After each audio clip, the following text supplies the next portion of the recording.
All right, the first myth that we're going to go ahead and get into today is the myth that sugar feeds cancer, and therefore sugar and carbohydrates should be avoided at all costs. And this myth and this idea that sugar feeds cancer, I will go off and say that, yes, it is true that a cancer cell or cancer itself feeds off of sugar or glucose. But it also feeds off of fatty acids and amino acids, which are from protein. And so it is not the only fuel source for cancer. Cancer is really tricky. Cancer will get its fuel in almost any way possible. So we really need to talk about this myth a little bit more so that we can get a better understanding of how carbohydrates themselves play a role in a cancer fighting diet. So first and foremost, more research is needed to understand the relationship between sugar in the diet and cancer. We do know that, but let's talk about what we do know so far. So the facts are that we have many different types of sugars. There's glucose, fructose, galactose, sucrose, lactose, maltose, etc. And our foods kind of have different combinations of these smaller chain, medium chain sugars that create long chains or complex carbohydrates. So you have everything from simple sugars all the way to complex carbohydrates. But the piece of information that's important to know is that our body is going to break down complex sugars or these long chains into simple sugars like glucose so that our body can use it for energy, okay? What a lot of people forget is that glucose is the primary fuel source for every single cell in our body. Our body wants the glucose. Do cancer cells want glucose too? Yes, they do. Stay with me here. So even though we have different cells that have different jobs, glucose is still the fuel that's going to power every single one of these cells. So the theory is that if we can eliminate sugar and carbohydrates because they turn into glucose, that we would be able to starve a cancer tumor without this. And then the next question is, but what happens without these carbohydrate sources? Let's say someone does decide to remove all carbohydrates from their diet, which means that they're removing simple sugars and complex carbohydrates. That means they're removing broccoli, or they're going to remove a sweet potato, or they're going to remove berries, right, which have carbohydrates in it. What does the body do if it doesn't have the carbohydrate sources? Well, that piece of it is complex. But what a lot of people don't know is that there's a process called gluconeogenesis. This is the process of creating new glucose from non-carbohydrate sources, such as our muscles, such as the fat that we have. So this is another way of me telling you that the body is going to create glucose if it doesn't have it, okay? So what the most important piece here is that it's not necessary, not something that I actually recommend is to get rid of all carbohydrate-rich foods. Now, am I telling you that we don't necessarily need to avoid sugar, right, from this soda can and how much sugar? There's 40 grams of sugar in a soda or a pop, right? So when it comes back to this sugar and cancer topic is that we know that cancer cells typically, there's some that don't, but typically grow very quickly, which requires a lot of energy or glucose, right? So the concept again is that if we're having a lot of glucose, a lot of sugar, it's going to continue to feed our cancer cells, and the cancer tumor itself is going to thrive.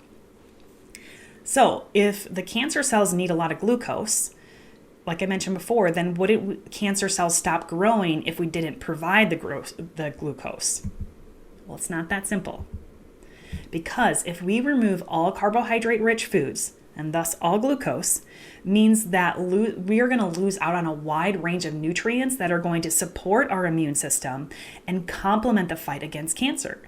And the reason for that is, think about it, is that these nutrients, our healthy cells, require glucose in order to thrive. We need our healthy cells. We need our immune system to be as strong as possible to help combat against this cancer tumor or cancer cells. So we do not want to remove all carbohydrate-rich foods. In fact, the World Cancer Research Fund and the American Institute of Research shows that these foods that contain complex carbohydrates, such as fruits, vegetables, whole grains, and legumes, they actually have phytochemicals that have demonstrated anti-cancer effects in a cell and rodent studies. And some of these benefits are dietary fiber, carotenoids. The carotenoid is a type of phytochemical, and so many other types. And furthermore, that these compounds found in fruits and vegetables, fruits, because a lot of times individuals are going to get rid of fruits when they're diagnosed with cancer for fear of the sugar.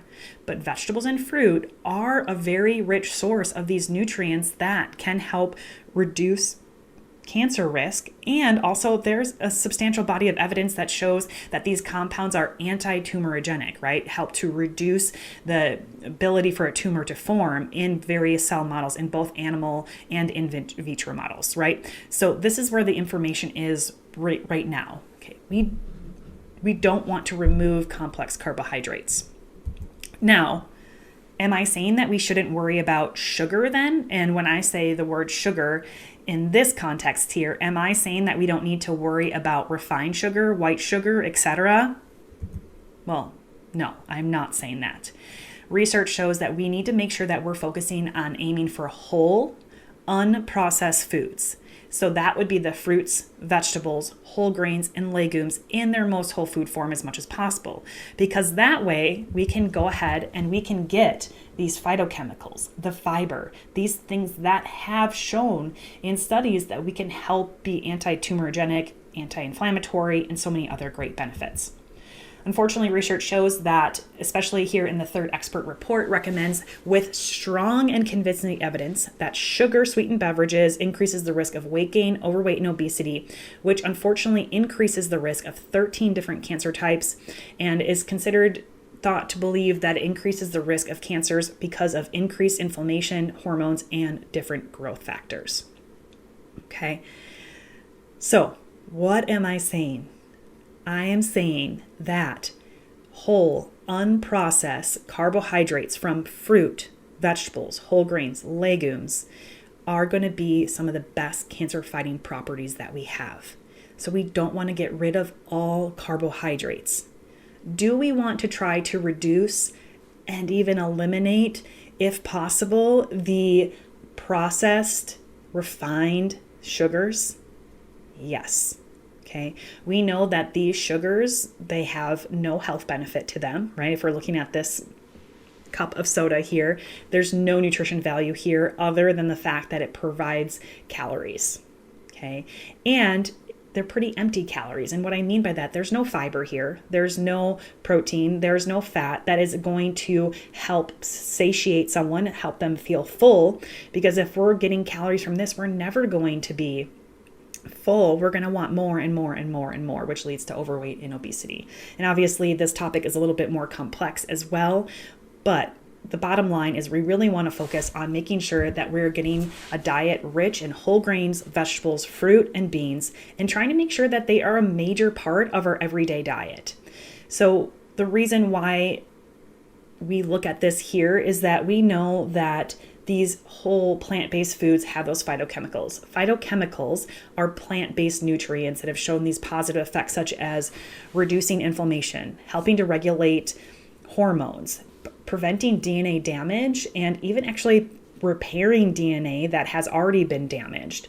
And that could happen from just living everyday life. So we want to try to make sure that we're emphasizing these whole, unprocessed foods as much as possible. Some people will say, does that mean that I need to be vegan or vegetarian? There is some data to support that a vegan or completely plant-based diet is the most beneficial when it comes to reducing cancer risk.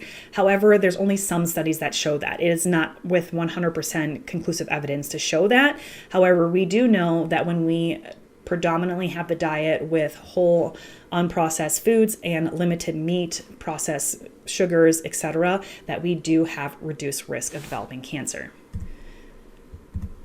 Furthermore, so I put this in here because this is actually a post that I put on my Instagram. When the new year comes in, a lot of people are talking about cutting carbohydrates. And this one says the best way to cut carbs this year is in whatever shape you like them. And really the point behind this is that when we are focused on whole, unprocessed carbohydrate foods, they are of great benefit to us. We need to be mindful of how we prepare these carbohydrates, right? This is an example of a potato.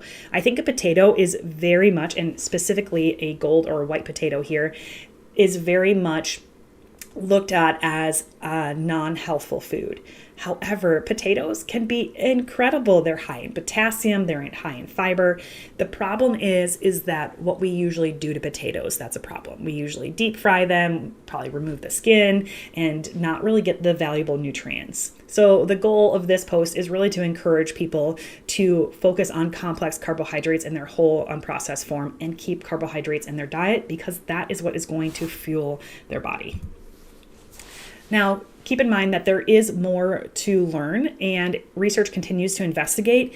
And in fact, this whole idea of sugar feeds cancer, I think that I've seen dietitians or individuals be incredibly extreme about it from one end to the other. From the standpoint of, there are some people out there that say that we need to get rid of the fruits, which hopefully I've shared with you today, that we don't want to get rid of things like fruits because they have really incredible nutrients that are going to support our immune system and overall health.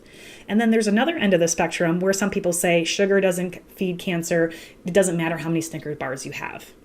In my professional opinion, and where the research lies, is that we're somewhere in the middle there, or maybe even a little bit more closer to one end, but making sure that we're trying to reduce added sugars as much as possible, because research really shows it's actually likely sugar's relationship to higher insulin levels and related growth factors that may influence cancer cell growth the most, not necessarily cancer itself. And so from this point on, this could be a whole another topic, and I believe there are other presenters in this conference that are going to be talking about insulin resistance. So definitely check those out. But insulin resistance is much more of a bigger culprit here than sugar itself. And there are other culprits of insulin resistance rather than just sugar. Most people believe that it's sugar, but we have to look at the whole picture, the whole diet, and even our fat intake when it comes to insulin resistance. So what is the fact about this? The fact is that the relationship between sugar and cancer is complex. And although research continues to investigate, we really want to make sure that we're incorporating whole grains, vegetables, fruit, and legumes as a major part of the usual daily diet. And that's because the evidence really suggests that these foods can help protect against certain cancers, as well as weight gain, overweight, and obesity, which are risk factors for developing cancer. So the fact is, incorporate whole, unprocessed, complex carbohydrates and aim to reduce or eliminate added sugars from the diet as much as possible. All right, we are moving on to the next myth, which is probably one of my favorite myths to dispel, especially as an estrogen receptor positive breast cancer survivor myself. So this myth is that soy contains estrogens and should be avoided to reduce cancer risk, especially for estrogen receptor positive breast cancer survivors like myself. Now, I believe it's time to set the record straight, but I do think that we're going to be dispelling this myth for a long time coming, and I'm happy to keep sharing the research about how soy is actually very beneficial. So where does this even come from? Like, where did the idea that soy increases cancer risk come from? Well, it primarily came from animal studies rather than human studies. So for example, one of the studies that kind of led to this was that there was a 1984 study of a cheetah they were adding soy meal, and it was believed that it contributed to its inability to reproduce. And then another study, I think this is probably the biggest one where the myth came from, or the idea came from, was a 1998 study showing that the mammary tumors that were existing in mice that had essentially had their ovaries removed and they had estrogen-dependent human breast cancer, found that soy stimulated the growth of existing mammary tumors, meaning that when this mouse was fed soy, the mammary tumors or the breast cancer grew. Now, these are studies that, sure, can we learn information from some of these animal studies? Yes. However, the most important thing to know is that we as humans, we are not animals. We are not mice. We can maybe glean some information from it, but we need to take that into account, and we need to have human studies as well.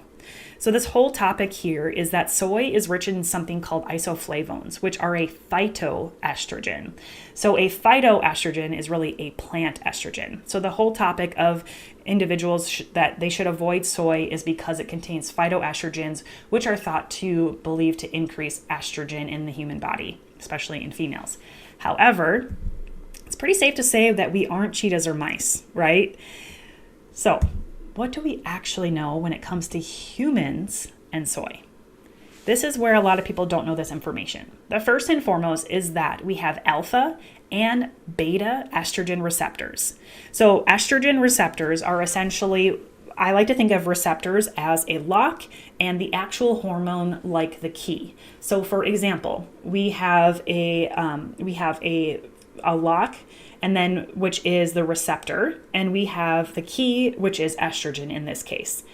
That only the right key, in this case estrogen, can fit into that receptor. So we have both alpha and beta. So we have two of these different receptors. Now here's where the important distinction comes in, is that in the breast, when the alpha receptor is stimulated, right, or that key is sitting in the receptor, it actually can signal cancer cells to multiply and divide. So this is essentially, think of it as like a pro-estrogen form, right? So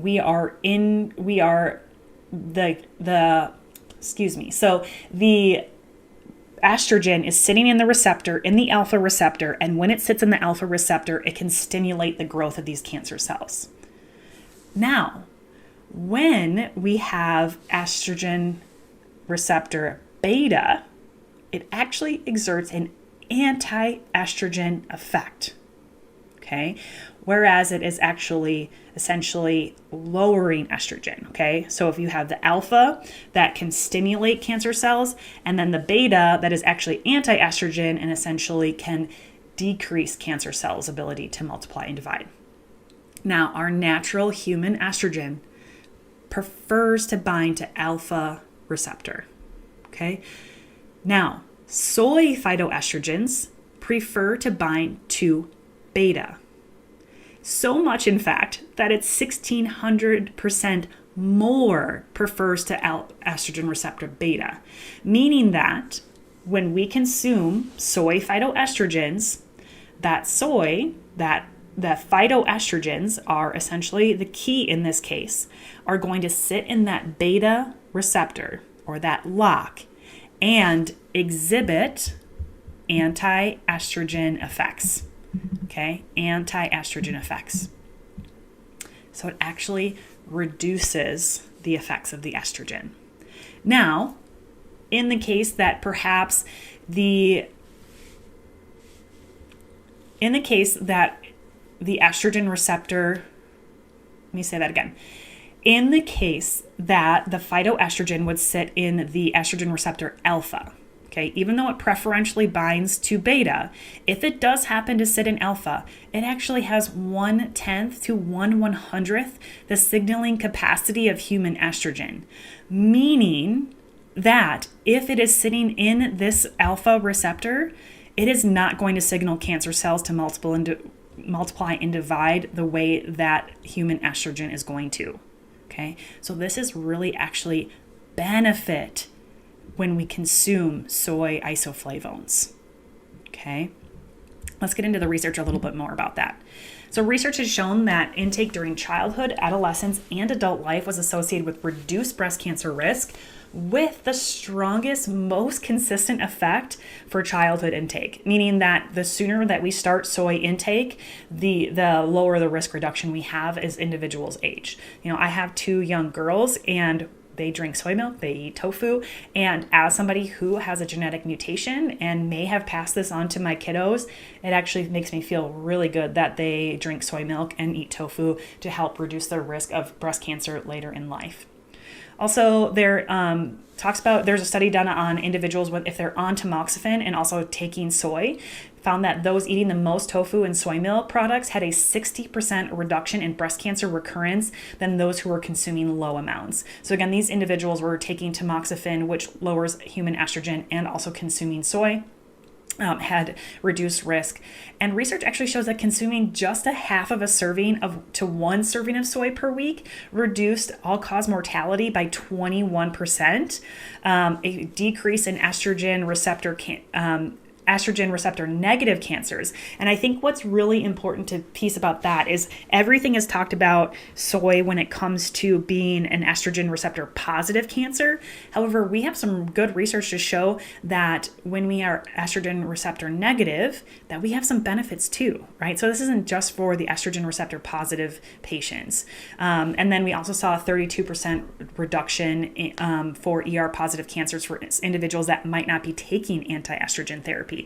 So whether it wasn't recommended or someone opted not to take tamoxifen or an AI, we're still seeing reduced risk. And that's because of how the soy phytoestrogens operate in the beta receptors, having an anti-estrogen effect. All right. Now, this 2013 meta-analysis shows that soy does not increase breast cancer, but in fact decreases the occurrence, recurrence, and death rates per this meta-analysis. And let's keep going into some more studies. There was a 2021 study that looked at 417 reports of human data. Remember, I talked about how important it is to look at the human data. And the study found that isoflavone intake, the phytonutrients found in soy, does not adversely affect thyroid function, estrogen levels, ovulation in women, or semen levels in men. There's a lot of concern that this might reduce someone's male's testosterone. Not true. The publications also showed no negative effects in children. These results suggest neither isoflavones nor soy food should be classified as an endocrine disruptor associated with the disease and adverse health outcomes. In fact, soy products are actually associated with a reduced risk of breast and prostate cancer. And incredibly recent to me providing this presentation, actually published on March 28th of 2024, just 2 weeks ago from my recording here, was another meta-analysis that came out about soy consumption and the risk of cancer. And here we actually see that they included 52 case control and cohort studies that included 861,372 participants from across the globe. And the studies that they looked at actually accounted for very important variables like smoking, alcohol consumption, total calorie intake, BMI, and education. And from this meta-analysis, they found overall that higher soy consumption was associated with a 31% lower risk of cancer, with significant reductions in the risk of gut-related gynecological, prostate, and lung cancers, as well as multiple myeloma. Furthermore, each 100 grams of soy products consumed per day was associated with a 23% risk reduction. It's pretty awesome. And then they kind of looked a little bit further at individual soy products and found that the higher tofu consumption was associated with 28% lower risk compared to low intake of tofu, whereas higher soy milk intake was associated with a 25% lower risk. Now, it is worth noting that the most clear and impressive benefits were seen in the case control studies compared to the cohort studies, which are generally of higher quality.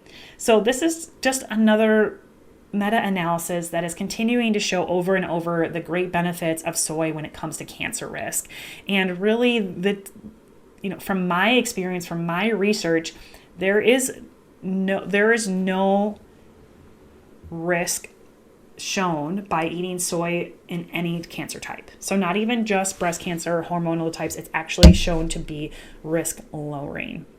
Most of the research that we have that shows that soy is not good for us is all done in animal models, which, as we know, the human data matters more. All right, a little bit more here is that isoflavones have been shown to exhibit anti-proliferative, so mean that it makes sure that the cancer cells don't proliferate or divide and grow. Also shows that it's an antioxidant, anti-angiogenesis. Angiogenesis is when a tumor can create its own blood supply, so it's cutting off that blood supply, and anti-inflammatory properties as well. And as I mentioned before, it's reducing, this is incredible for also estrogen receptor negative tumors, not just estrogen receptor positive tumors. Now, some people will ask the question, okay, what kind of soy should I be consuming? Can I eat any kind of soy? It is recommended to be consuming organic, non-GMO soy products. Unfortunately, because the soy products, 90% of the soy products in the US, I believe, are considered GMO, and they have a high amount of pesticides added to them. And I'm going to be talking about that in a little bit when we talk about organic foods here. But research shows that 2 to 3 servings of soy per day is safe. And we want to make sure that we're focusing on the soy that is either in its whole food form, or what I like to say is smartly processed. So it does have some processing to it. So that'd be tempeh, miso, tamari, natto, tofu, edamame, roasted soybeans, and soy milk. And I, at this point, would recommend avoiding soy isolate supplements and other soy supplements because we need more data on this. But just like any other type of food too, right? We don't want to consume a highly processed food. We want to try to consume it in more whole food forms. So this is not just related to soy itself to avoid, the isolate supplements and so forth, is that we want to try to avoid highly processed foods across the board. All right, so let's finish up this myth with the fact is that soy does not increase breast cancer, but in fact decreases the occurrence, recurrence, and death rates from breast cancer. And those looking to reduce their risk of developing breast cancer and all other types of cancers, actually.